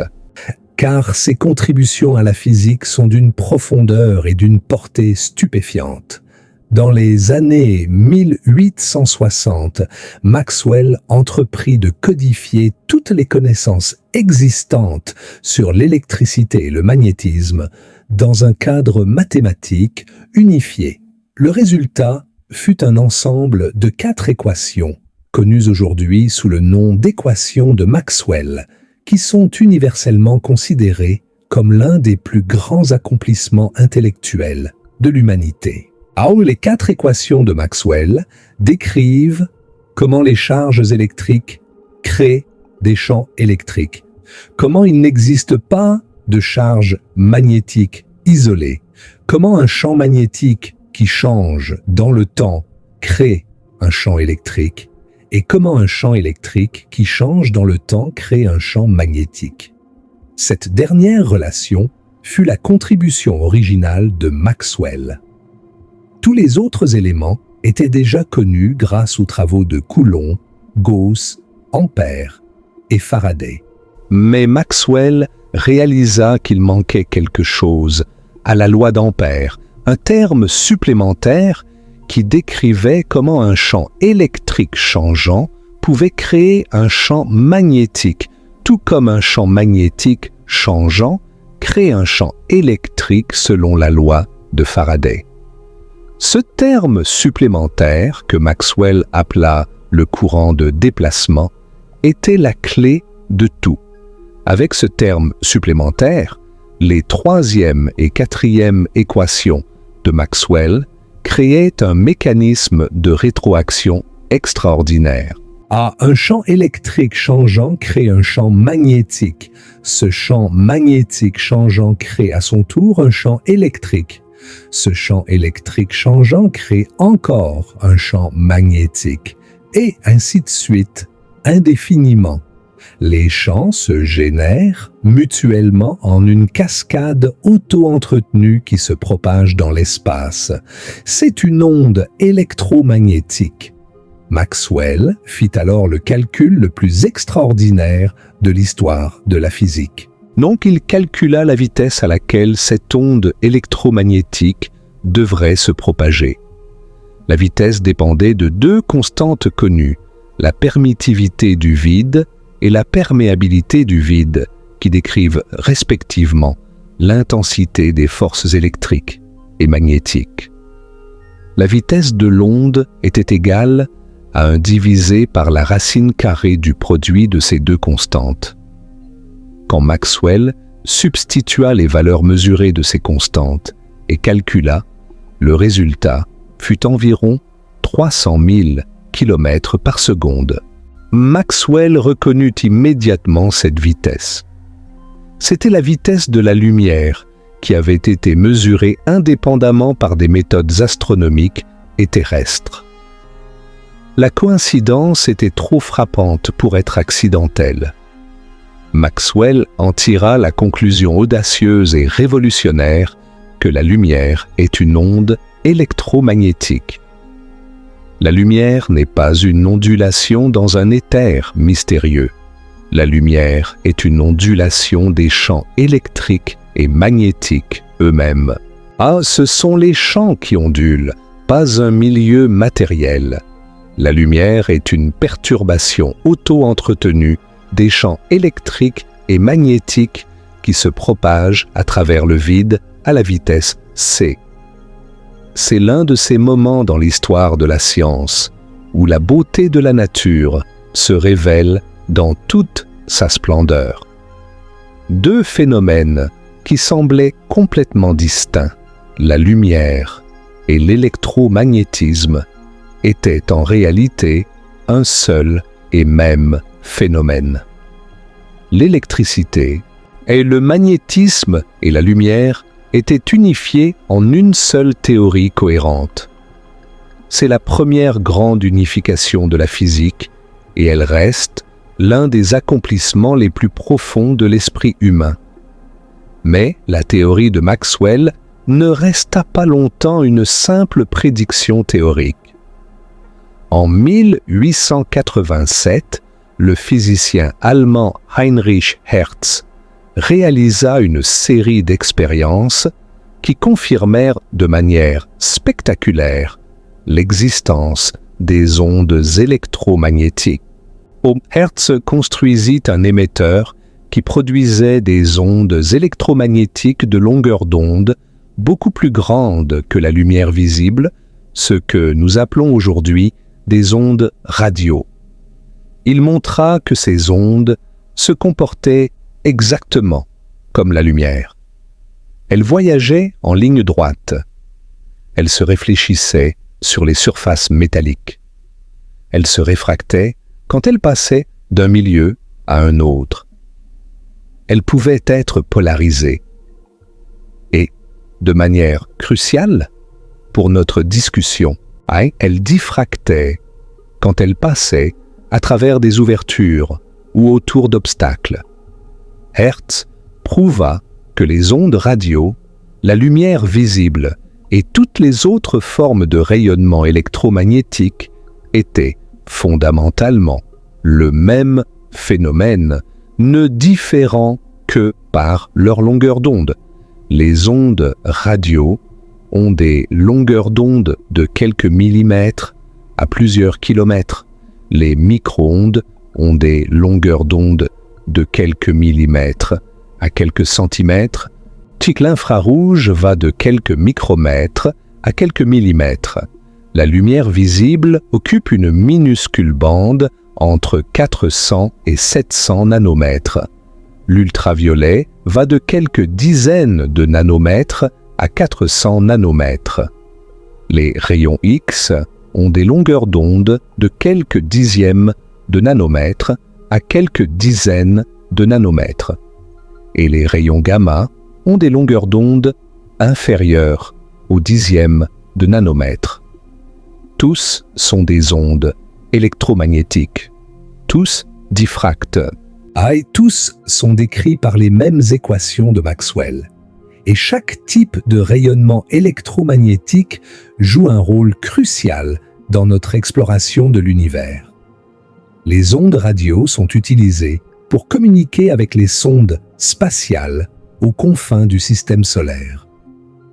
Les micro-ondes révèlent le rayonnement cosmique de fond, l'écho du Big Bang lui-même, la plus ancienne lumière de l'univers, émise quand le cosmos n'avait que 380 000 ans.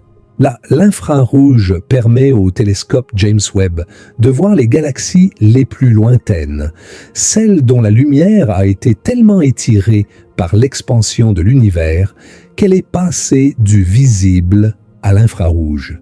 La lumière visible est ce que nos yeux ont évolué pour détecter la gamme dans laquelle notre Soleil émet le plus d'énergie. L'ultraviolet révèle les étoiles chaudes et les régions de formation stellaire. Les rayons X montrent les phénomènes les plus violents de l'univers. Les disques d'accrétion autour des trous noirs, les restes de supernovae, le gaz surchauffé dans les amas de galaxies, et les rayons gamma sont les messagers des événements les plus cataclysmiques du cosmos. Les sursauts gamma qui libèrent plus d'énergie en quelques secondes que le Soleil n'en émettra pendant toute sa vie.